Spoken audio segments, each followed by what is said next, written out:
Sorry about that, folks. We're upstairs and talking all about safety, and here I am forgetting about our speaker today at 1 o'clock. I apologize. Before I introduce the speaker, I'd like to ask all of you, please do not use any cameras or recording devices because all seminars and workshops are recorded live during their presentation and can be viewed later on the web, or you can obtain a DVD through the FAASTeam Center Studios and Creative Workshop. Also, the cell phones and pagers, if you would, please turn them all off so it won't disturb both the audience and the speaker. As far as food and beverages, fine, but please take them with you when the seminar presentation is over, and also no smoking in the building. I'd like to welcome all of you, and a wonderful turnout. Just real briefly, where are you all from? Anybody far away? Haven, okay. Orlando? Anybody outside the state of Florida? Wisconsin? Wow, did you bring any cold weather? Is it coming down? Did you fly or drive? You flew. Very good. You're one of the few. I've been asking the audience here, and most of them have been driving, but nice to have you. Well, at this time, I would like to get on with the program. Welcome. I'm Vicki Sherman, and your host at the FAA Aviation Safety Center on the Sun and Fun Complex at Lakeland, Florida, coming to you live from the 2014 Sun and Fun Fly-In.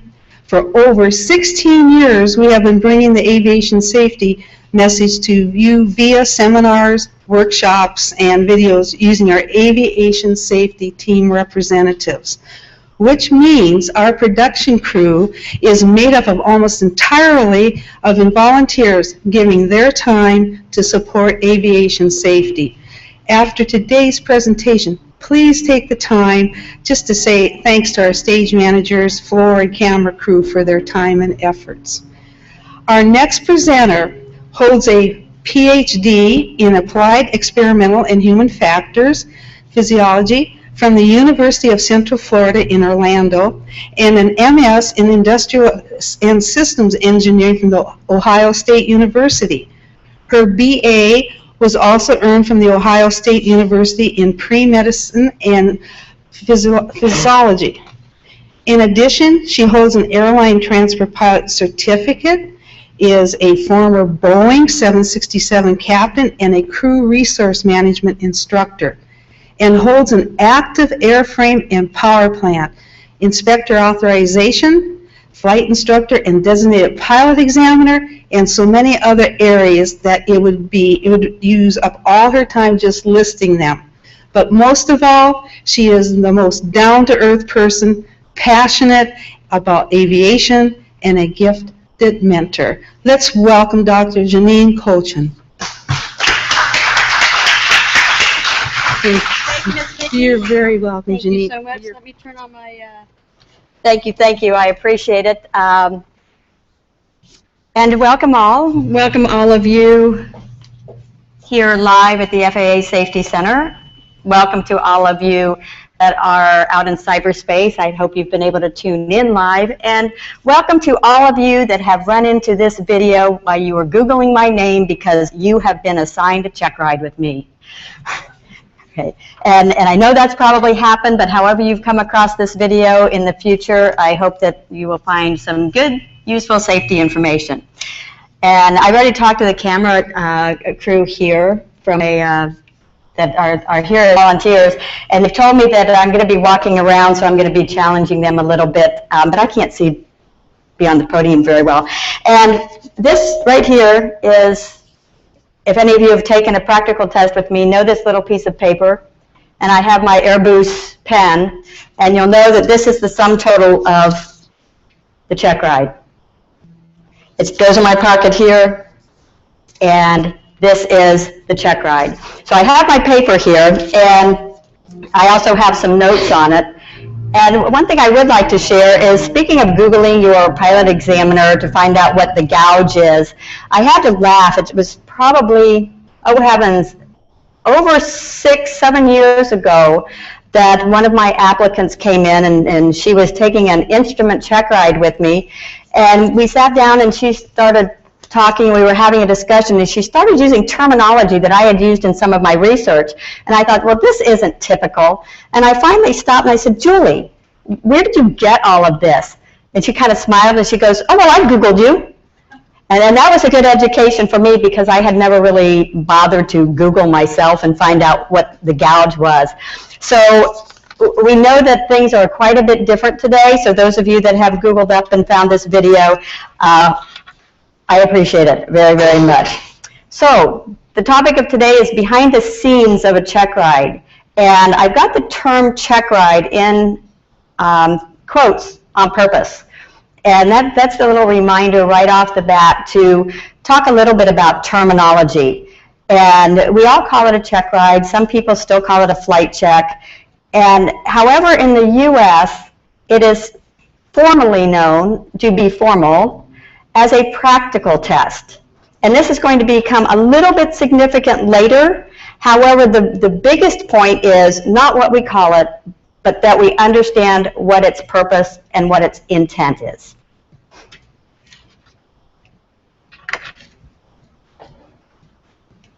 The scene. I would like to share with you that, yes, I Googled other people who had given talks and presentations on practical tests, and what I found was a lot of very, very good information. And I thought, well, okay, well, I don't need to repeat what they've already talked about. There are many good sites. There is some good information online that you can listen to examiners talk about a check ride. And you'll get the play-by-play, some really good hints, some things that are looked at, some common mistakes that are made. However, this is not that talk, okay? So I'm going to go really not just looking at the practical test. We're going to go behind the scenes and establish why we do it, where it came from, where it's going, and how you can prepare and understand a little bit better how to go about your pilot certification activities. Behind the scenes, why we do what we do.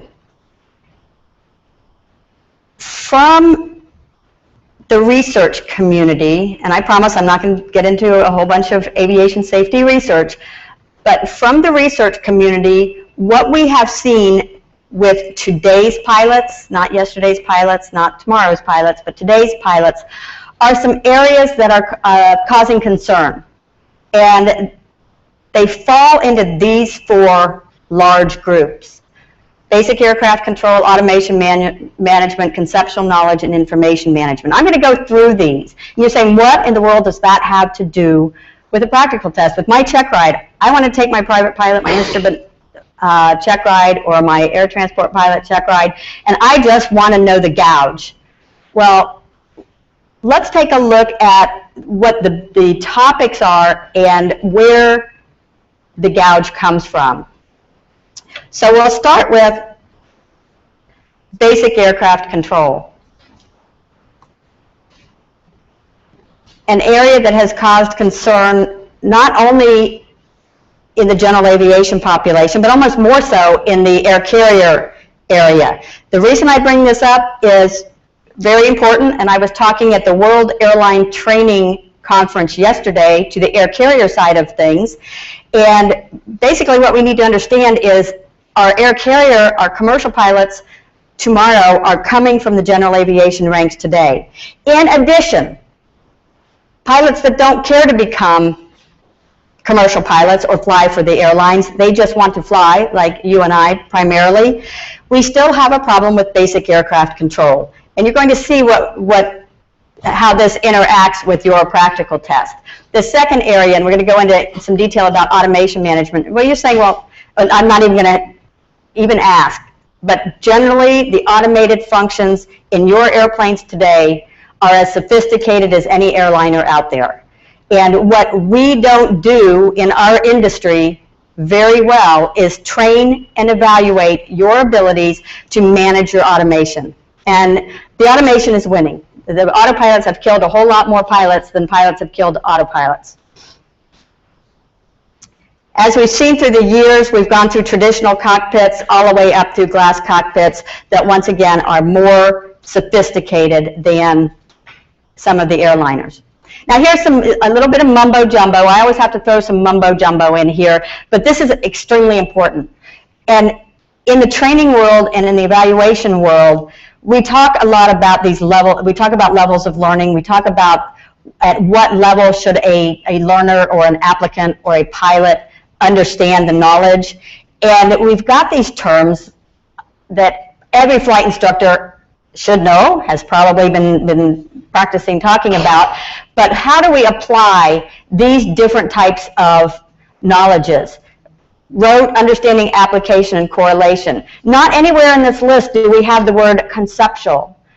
Do we understand the concepts that we are learning, and are we able to apply those concepts to the task at hand? Not that rote knowledge, knowing by heart what your VY speed is, not that understanding, being able to explain what VY is, not being able to demonstrate that you can fly your aircraft at VY, not that you can't even manage and understand that VY isn't always the same and it's going to change, technically going to change with weight. That's all well and good, but do you have the concept of best rate of climb airspeed? And can you apply it to different situations?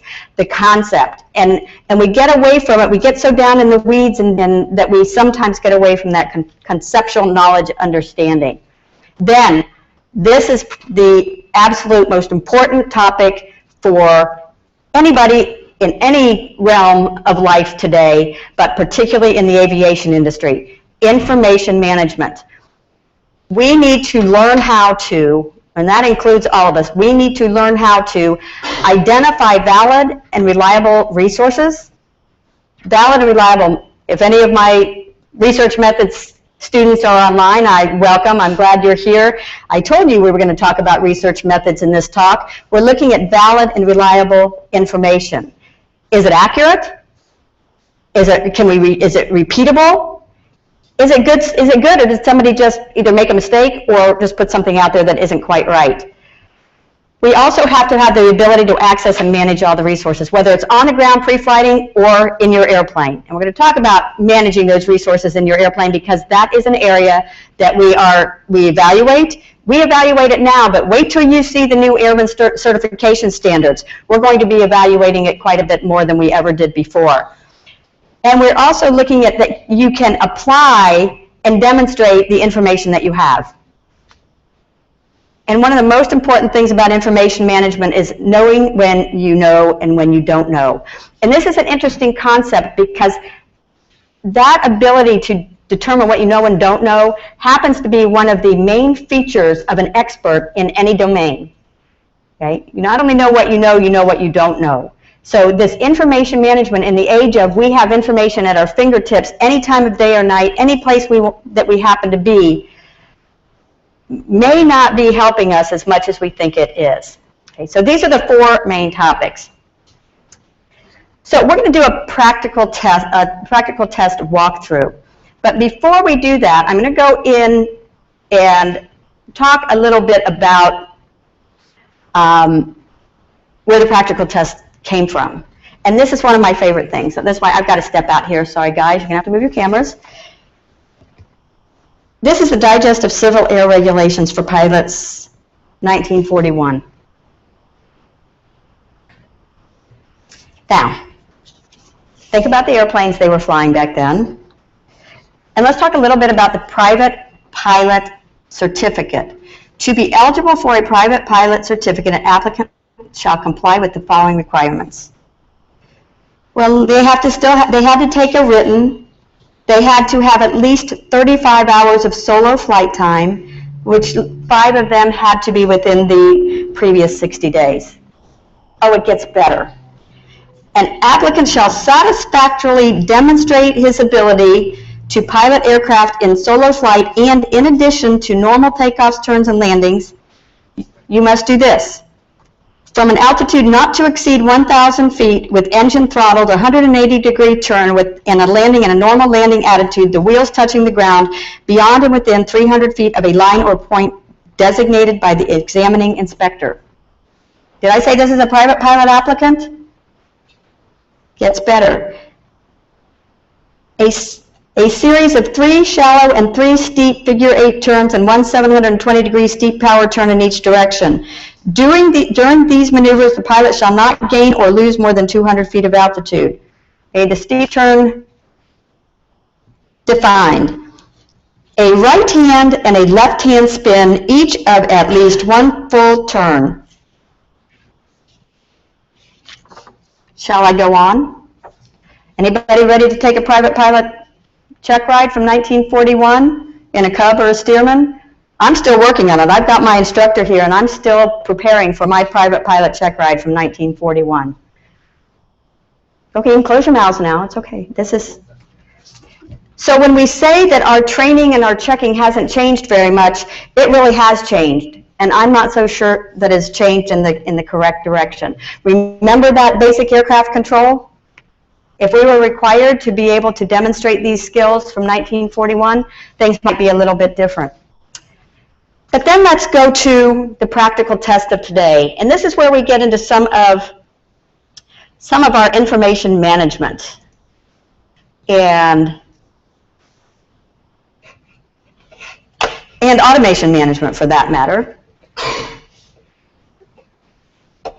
So we're going to teach by example here and bring up our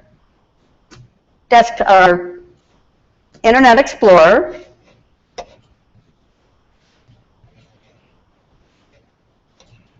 And dear IT guy, where do I drop this in to get Internet Explorer over here?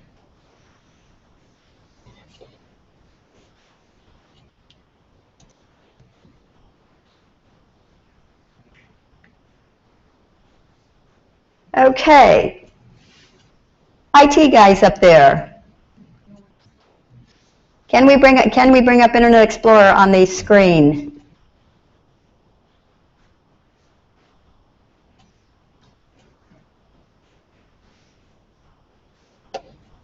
Pretty good example of automation mismanagement. Inadequate pre-flight planning and preparation. And oh no, now I'm going to fail my practical test because I cannot get the automation to do what I want it to do. No, I'm not going to fail.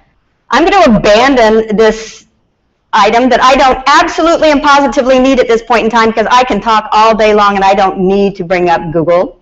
I can explain it, even though I really did want to be able to present and show you the new FAA website. But if it doesn't work, the automation doesn't work, we're going to go the old-fashioned way, and we're going to get the little paper out and we're going to talk about it. What I was going to show you, on purpose, I wanted to muddle through it, because if we're talking about the information management part, and now we've looked at the old check rides, and now we want to look at the current practical test standards, where you find them, and note that they are online on the FAA.gov website. The new website has been changed in the last 2 weeks, so the whole format is different. So those of us who have used it routinely, now we can go to the website and we can't find a darn thing. The search function may not be exactly right, so just be aware the FAA.gov website has changed, but that's where you'll find the practical test under Airman Testing and Training. And that is the only place, I emphasize, the only place, I'm sorry, ASA and Jeppesen and all the rest of you that publish practical test standards, it's the only place you're going to make sure that you have a current copy of the practical test standards. They update them, they change them, they being the FAA, and they will post the changes only on their website. Now granted, if you buy a hard copy from ASA or Jepson or anybody else who publishes them, if you buy a hard copy, make sure that you go on the website and make sure you have the most current copy, because there's all kinds of changes that just creep in there, and since it's your responsibility, you as an applicant, you as a student, you as an instructor, me as an examiner, and all of my colleague examiners are required to be using the most current documentation. And that's all available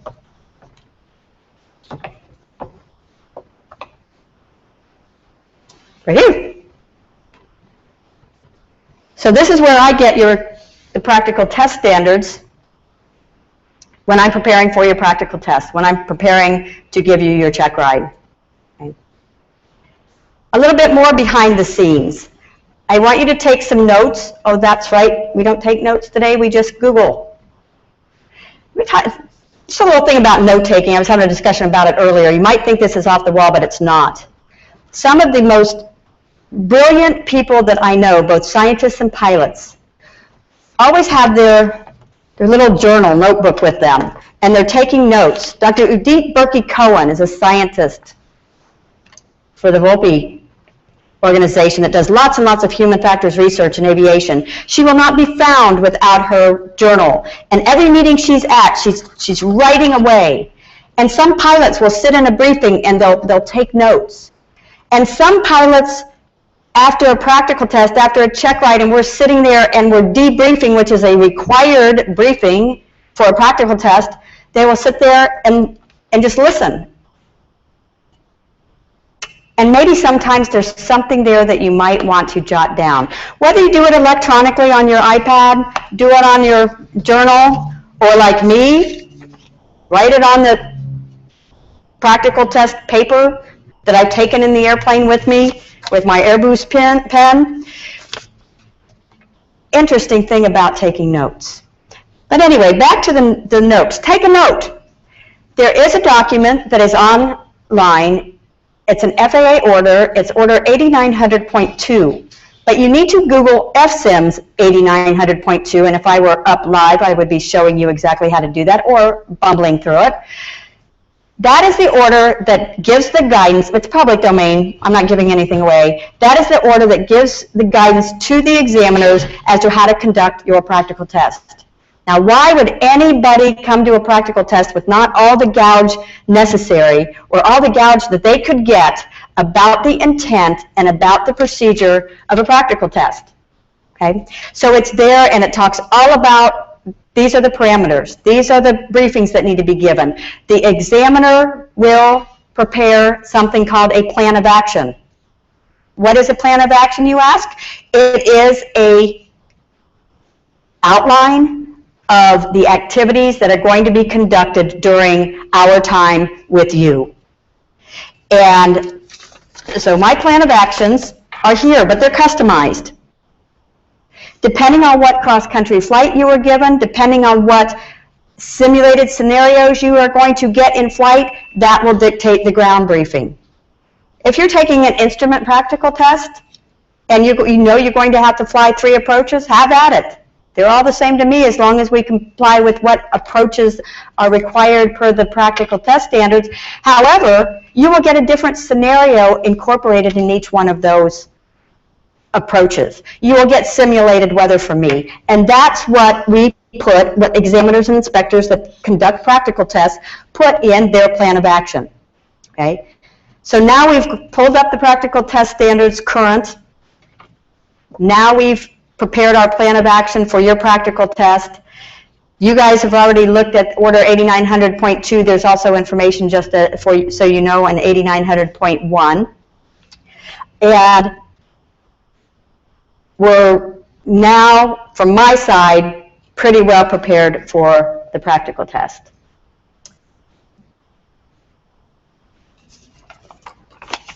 We schedule a time. We talk about if it's an initial private, commercial, or instrument, a cross-country flight.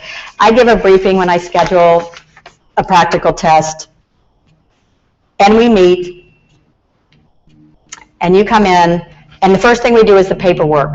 Now, I'm not going to go through each and every item in each and every area of operation and each and every practical test that's given. But if you think about first impressions, there is never a second first impression. The first impression that we get is when you come in and here's my paperwork, I'm ready for the practical test. It is the flight instructor's one of their primary responsibilities to make sure that your logbook, the applicant's logbook, and endorsements are correct. Now, let us think a little bit about the logbook. I want to go back to 1941. In 1941, logbooks. Every certificated pilot and every person receiving flying instruction shall keep an accurate record of his flying time in a logbook in which the entries with respect to solo time have been certified by him and the entries with respect to dual instruction have been certified by his certificated instructor.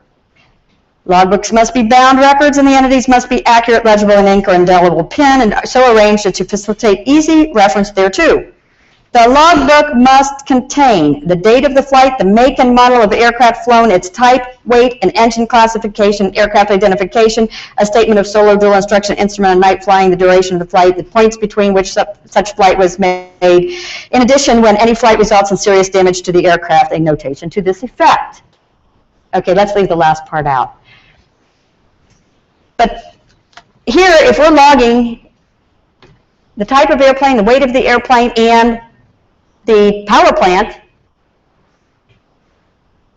do we have to do all that now? No, we just have to keep track of the time that is required to meet currency and recency of experience and the requirements for the practical test for which you're taking. However, we now have electronic logbooks. We don't have to keep it on paper. Why would we not want to keep your logs with all the information available, not only for you, but for others? Or when you bring your logbook for a practical test, here comes the big question. Am I allowed to keep my logbook electronically? Is there anywhere that it says you can't? If you can present it properly, we can see the totals, we can see that the totals add up, that's fine. Why in today's age would we have to keep a hard copy logbook? You wouldn't. Okay?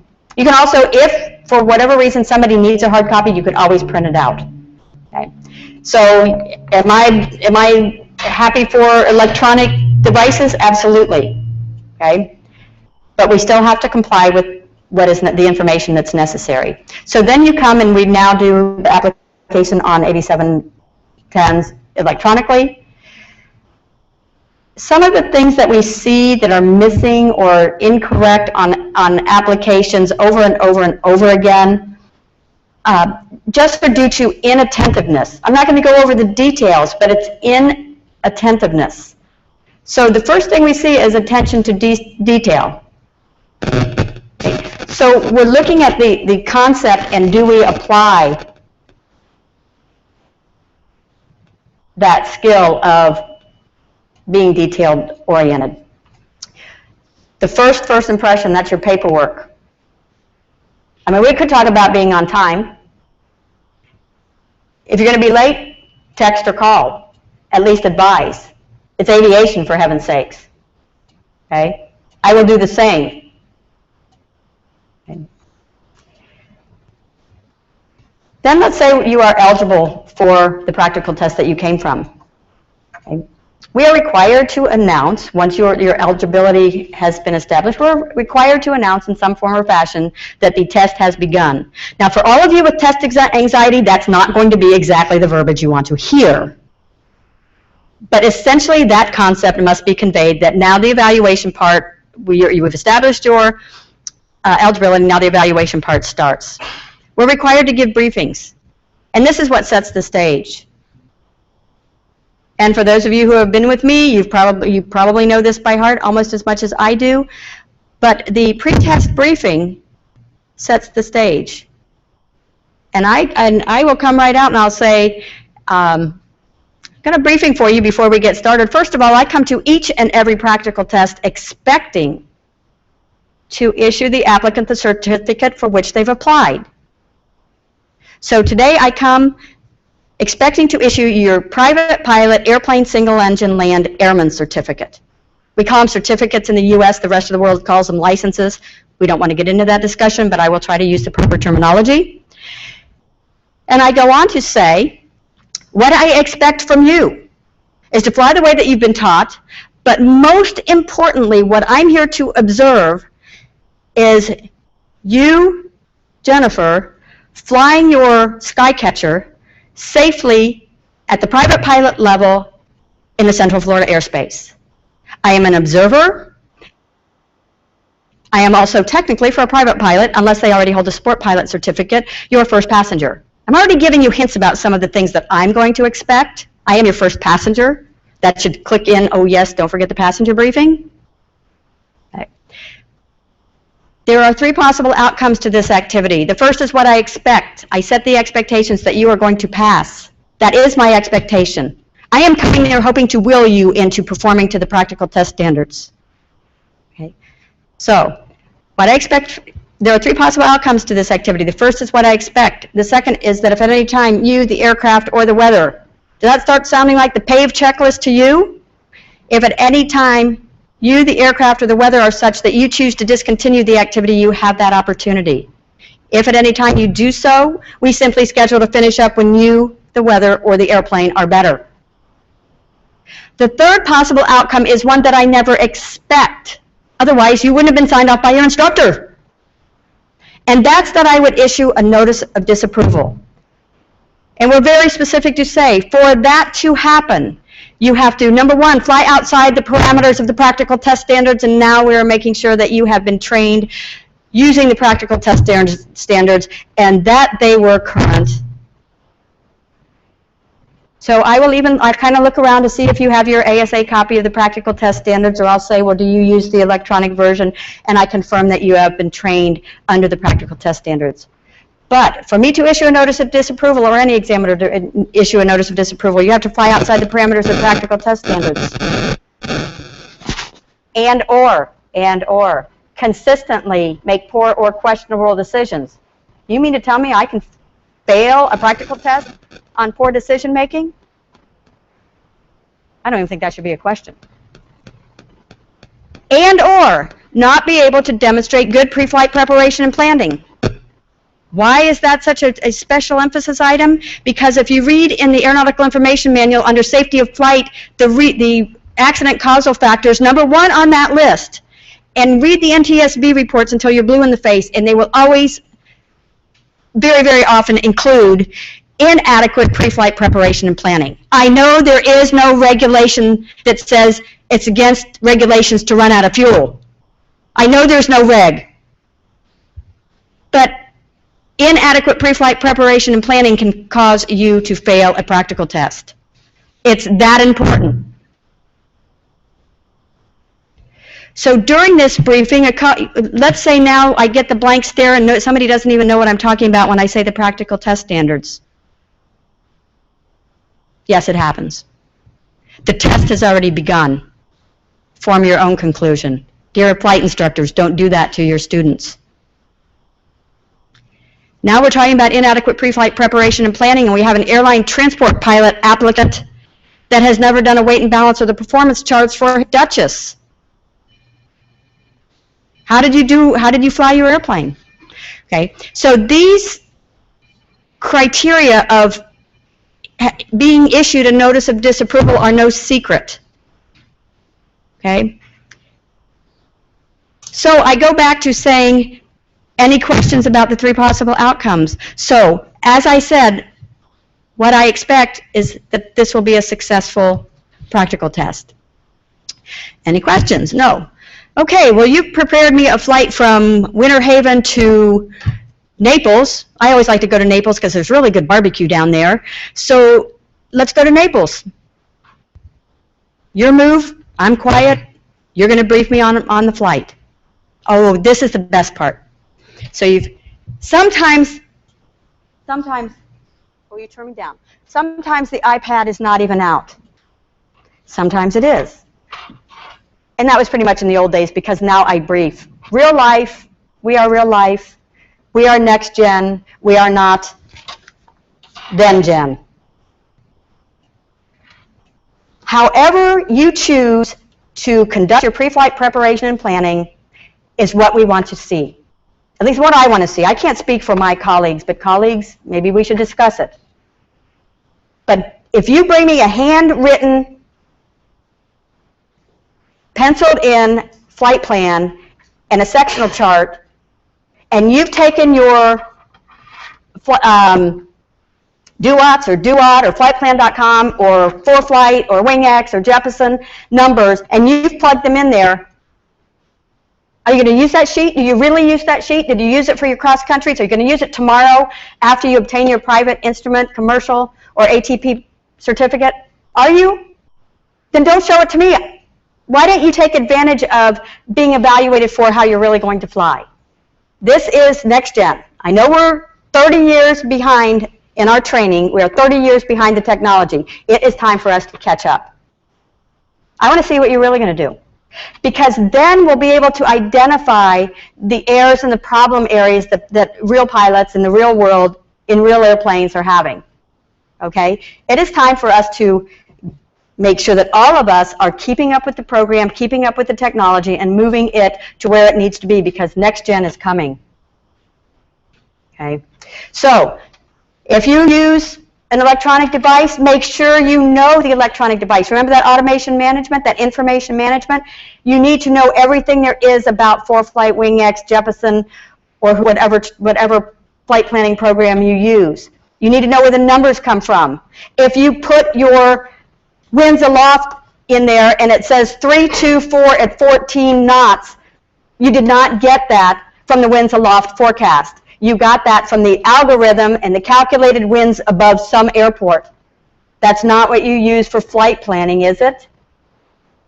But if you've written it on your paper chart, that's fine. If this device can do all of the calculations, fine.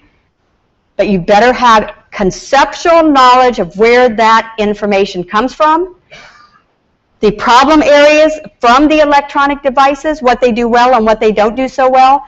The electronic devices do math really well. They can't think worth a darn. And the reason we want to use them is to take advantage of the time savings. Instead of spending 2 hours doing your flight planning, which you should have learned how to do the old-fashioned way originally, if you use the electronic devices, you spend your time doing what humans do best, thinking about it. Does that look about right? Where are those TFRs? What about this airspace?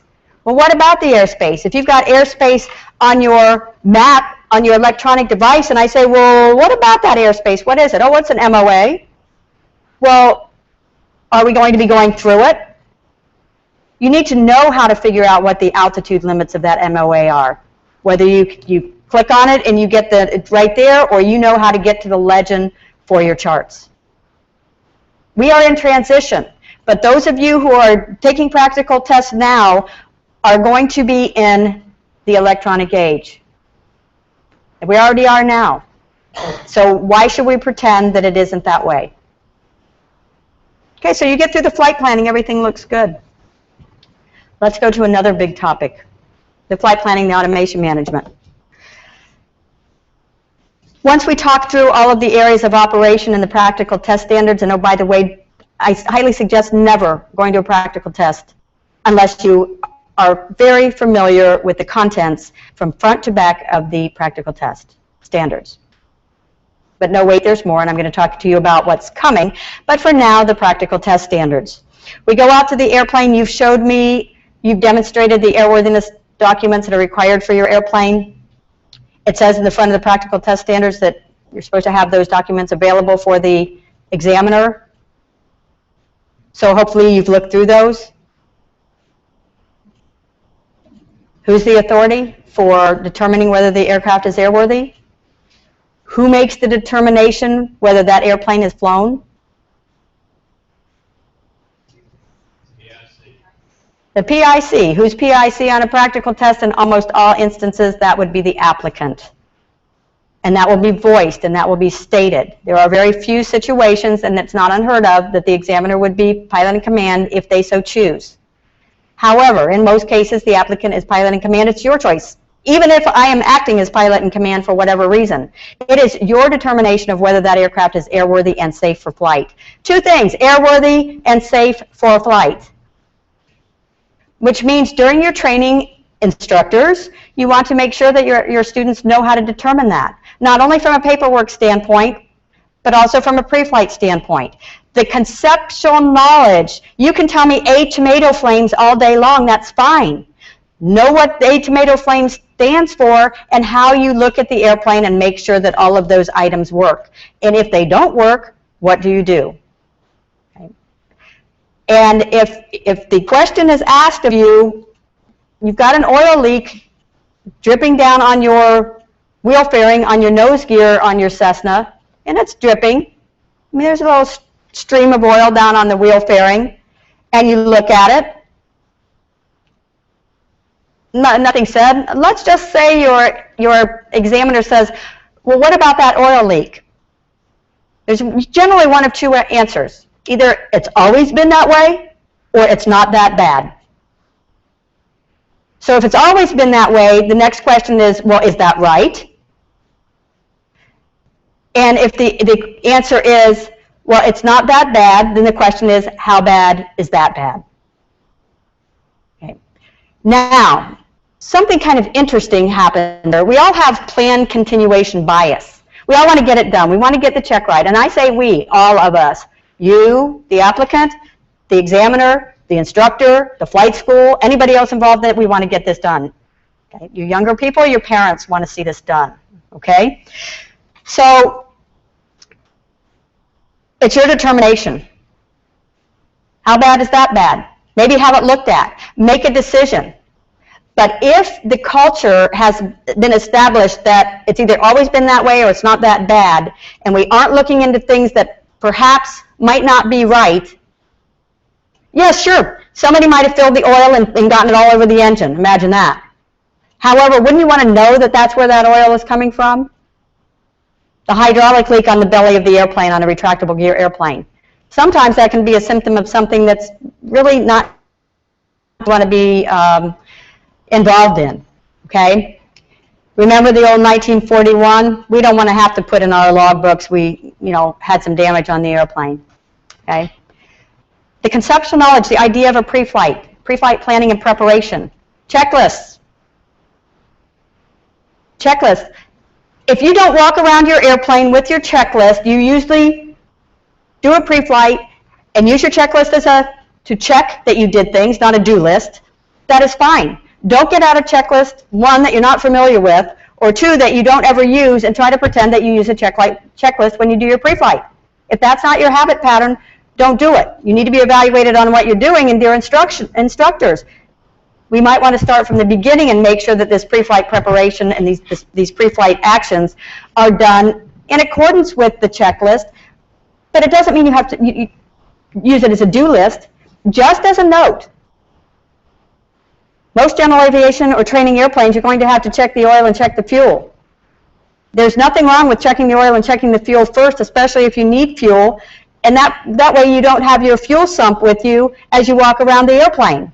As a matter of fact, there's a Cirrus checklist is that way. You check the liquids first, and if you have de-ice or any ice fluid and hydraulic fluid and any other fluids that you would want to check, you check them first. Put that stuff down or call the fueler and get your airplane in the fueling queue, and then you can do your walk around. And then you can pay attention to what you're looking at. Then you can touch your airplane because your hands aren't full. Just a hint. Just a hint. The use of checklists means that you use them properly. And you can use them as a do list, but you can also use them as a checklist. Same thing goes in the airplane. Very often, do the pre-flight, or we get in, we do the engine start checklist, we start up the engine, we do the before takeoff checklist. That checklist goes down somewhere that I don't know where it went to, and we never see it again. Now, if you're in a Cherokee and you've got the printed one right here, I'm okay with that. Not my first choice. My first choice is not aftermarket checklists. Why? Because if you're using the manufactured recommended checklist when a change comes up because somebody else has gotten killed, you want to make sure that you note that change in your checklist and you have that available. Big conceptual ideas that will apply to any airplane, apply to any situation. So checklist usage, and not only the usage of it, the proper usage of it, and making sure you have the proper checklist. Electronic checklists, A-OK, as long as you have at least the amount of information that comes from the manufacturer. So we go through all the tasks, all of the areas of operation. You can watch all of the other videos on well, what about repeating items? What about what happens in certain situations? You can also find the guidance for that firsthand in 8900.2 and in the practical test standards. Now for the rest of the story. Keeping up with the information. If you aren't on FAAStafety.gov where you get notifications, I highly suggest you do so now. To FAAStafety.gov, you can sign up, and also on the FAA.gov site, you can sign up for emails when things change, and you can select out of almost 100 items. So you can see when advisory circulars have been updated. You can see when all kinds of things have been updated. The only way you're going to get information about next-gen operational improvements, which are going to affect all of us in the aviation world, is if you're signed up to get those notifications. So FAAStafety.gov and FAA.gov. Because one thing that's coming, I want to share with you, is some new research and some new working groups based on, of course, accidents, that we need some new guidance for our practical tests. And the biggest item, and I'll scroll to the top here, then I'll come back to page 18. This is the Aviation Rulemaking Advisory Committee on Airman Testing Standards and Training Working Group. That's a whole lot of words saying a group of industry people, got together and said, here's our practical test standards, here's some comments, here's some problems we have. One of which, a very big one we have in the U.S., is that the knowledge test questions don't correlate with the areas of operation and the tasks in the practical test standards. They're almost mutually exclusive. So the task for this working group was to take the practical test standards and incorporate two things. The knowledge test questions correlate to the tasks in the Airman Certification Standards, and what you would probably want to be interested in even more, there is a whole new area, and that whole new area is on risk management.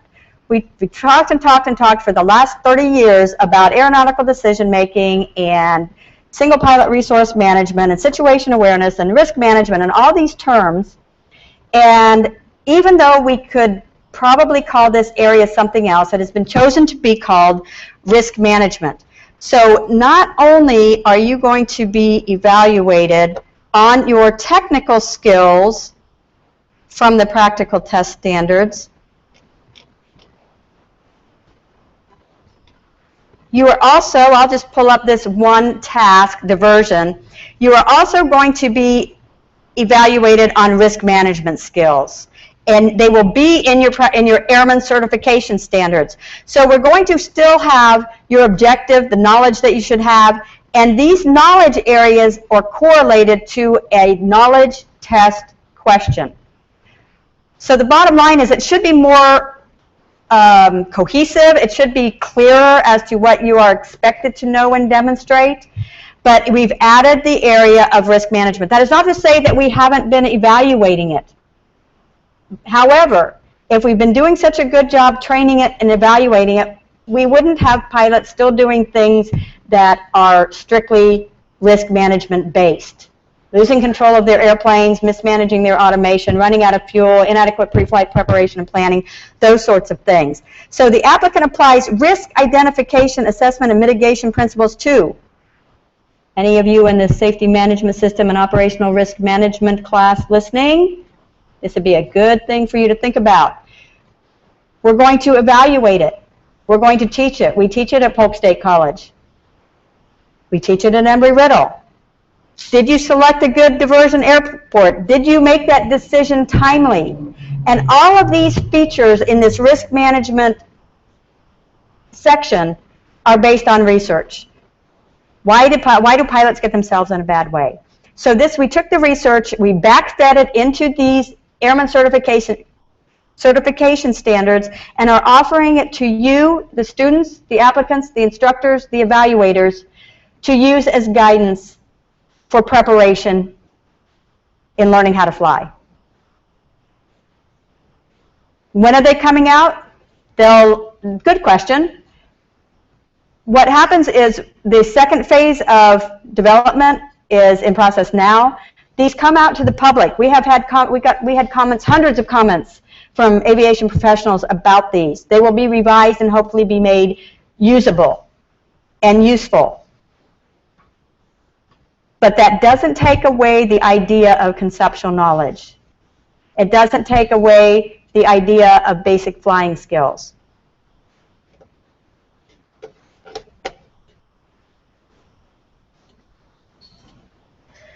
So something I cannot ever get away from wanting to share, which is really a sum total of when we evaluate a pilot, or we want to look at how a model of an expert pilot might be. And yes, regardless of what level you are testing for, you will be an expert sport pilot, you will be an expert private pilot, you will be an expert instrument pilot, you will be an expert seaplane pilot, airplane single engine land. From research, we've known, and it's been over and over and over again, that there are four main areas that we're looking at to make sure that we stay safe and we exhibit the qualities of an expert. Your aviation experiences, your risk management, your attentional control, and your problem-solving ability.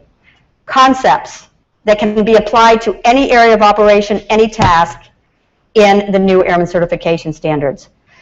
Under your aviation experiences, it's the number types, whether they're meaningful, relevant, and recent. Nowhere does this say how many hours you have. It does not matter whether you have 5 hours or 1,500 hours or 15,000 hours. If you don't have recent experience and you don't have relevant experience, you can take your 25,000-hour airline pilot, put them in a high-performance experimental aircraft, and we might have a problem. We also look at risk management. We need to look at values. Our next-gen airmen may not have the same values and may not perceive risk the same way an old-timer does. So that's something that needs to be concerned, as well as being aware of the hazards. One of the biggest hazards we have in our cockpits today, besides the pilot, is the automated features. So we need to manage those risks.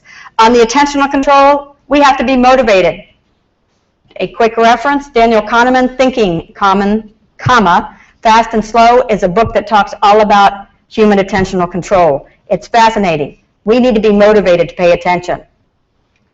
And the last are the decision-making strategies. And from my research, I'm still quite fond of looking at decision-making abilities, metacognition, one of my favorite words, the ability to evaluate our own performance, thinking about what we're thinking about, like what are you thinking about right now? If you want to get value out of conversation, we need to be paying attention up here, and we need to be thinking about what we're thinking about. We also have to have cognitive flexibility. Plan continuation bias. We have to be able to abandon the fact that I cannot get Internet Explorer up here on this screen, and it doesn't really matter because I don't really need it at this time to accomplish the task that I want to accomplish. So we have to be cognitively flexible enough to say, oh, well, that was a good idea, but that was not going to work. And with these qualities, training them, evaluating them, and practicing them, hopefully we can keep our pilots and all of our passengers and all of the people below us safe. Thank you.